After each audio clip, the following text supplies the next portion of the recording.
Hello guys, स्वागत है आपका मेरे ब्लॉग में। तो आज मेरे ब्लॉग की शुरुआत होती है किचवारे से। आज मैं किचवारे में ऐसे ही टहलने के लिए आई थी, तो इधर पे देखो मेरा भांजा नैतिक गन्ना कैसे खा रहा है और कैमरा देखती है, कैमरे को चिढ़ाने लगता है। और इधर पे मेरी मुनिया चल रही है और मम्मी काम कर रही है और मेरी सिस्टर भी कुछ काम कर रही है और दोनों चंगू मंगू उसको परेशान कर रहे हैं।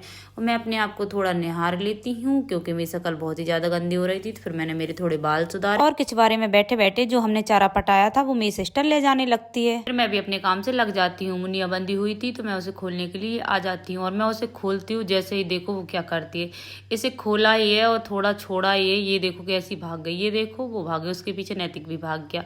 फिर मैं भी किचवारे से बाहर आ जाती हूँ। रास्ते में मुझे मिलता है देव, जिसकी शक्ल देखो कितनी गंदी हो रही है और ये रो रहा है क्योंकि इसकी मम्मी इसे छोड़कर भाग गई, लेकर नहीं गई। मैं भी क्यों मनाऊं इसको, मैं भी इसको छोड़कर आ जाती हूँ। फिर मैं आ जाती हूँ हमारे घर और मुझे रास्ते में ये बॉटल मिल जाती है तो मैं इसको उठा ले आती हूँ। फिर मैं नहा धोकर फटाक से तैयार हो जाती हूँ क्योंकि मेरे हस्बैंड ने बोला था कि अपन को कहीं चलना है, तो मैं फटाक से तैयार हो जाती हूँ। लेकिन दोपहर का टाइम था तो धूप इतनी तेज थी कि मैं धूप को ही देखे जा रही थी और सोच रही थी कि ये धूप करना क्या चाहती है आखिरकार। मेरे हस्बैंड आ जाते हैं, बोलते हैं चल मेरे साथ किचवारे में, तो फिर मैं उनके साथ किचवारे में जाने लगती हूँ। लेकिन वो तो कुछ और ही करने आए थे। वो मुनिया को खोलकर वापस किचवारे में ले जाने लगते हैं।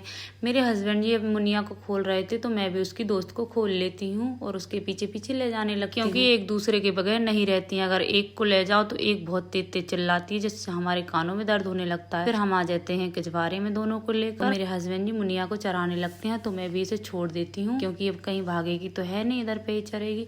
फिर मैं अपने आप को थोड़ा निहार लेती हूँ और इधर पे देखो मेरे हस्बैंड जी मुनिया को चरा रहे हैं। मुनिया को चराते चराते हो जाती है शाम। फिर मेरे हस्बैंड जी मुझसे बोलते हैं कि चलो अब चलते हैं पर मार्केट। पर मुझे ये बात सुनकर बहुत ज्यादा गुस्सा आ जाता है, पर कोई बात नहीं, ये मार्केट लो आ जा रहे हैं तो फिर मैंने मना भी नहीं कर सकती क्योंकि मुझे घूमना बहुत पसंद है। फिर हम आ जाते हैं फटाक से मार्केट की ओर।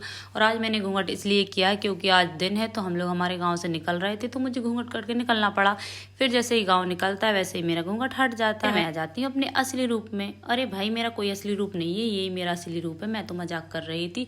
फिर हम लोग आने लगते हैं मार्केट की ओर। और आप लोगों को तो पता ही है कि मेरे गांव से मार्केट थोड़ा दूर है, इसलिए हमको कुछ टाइम लगता है मार्केट पहुंचने में। और आप लोगों को तो पता ही है कि अभी कितनी ज्यादा गर्मी पड़ रही है, लेकिन अभी शाम का टाइम है तो मौसम बहुत ज्यादा ठंडा है और इसी ठंडे मौसम का आनंद लेती हुई हम लोग पहुंच जाते हैं मार्केट। मार्केट आके मुझे पता चलता है ये तो मेरी इवेंट बजवाने के लिए लाए हैं। आज मैंने इनसे बोला था कि मुझे चक्कर आ रहे हैं तो ये मेरा इलाज कराने के लिए आए हैं। और मैं जब भी इलाज कराने आती हूँ तो डॉक्टर मुझे बॉटल चढ़ाने की बोलता है और मुझे लगता है बहुत ज्यादा डर। फिर मेरे हस्बैंड मेरे डर को देखते हुए मेरा बिना इलाज कराए अस्पताल से मुझे वापस ले आते हैं। फिर हम लोग आ जाते हैं चाउमीन खाने के लिए क्योंकि मैंने मेरे हस्बैंड से बोला था मुझे चाउमीन खानी है। फिर हमारी चाउमीन बन जाती है तो मैं चाउमीन खाने लगती हूँ और चाउमीन बहुत गंदी बनी। फिर हम लोग आ जाते हैं मार्केट से घर और घर पर आकर मेरा इतने तेज से दर्द करता है, बहुत ही तेज चक्कर आने लगते हैं तो मैं दवाई लगा सो जाती हूँ। अब मिलेंगे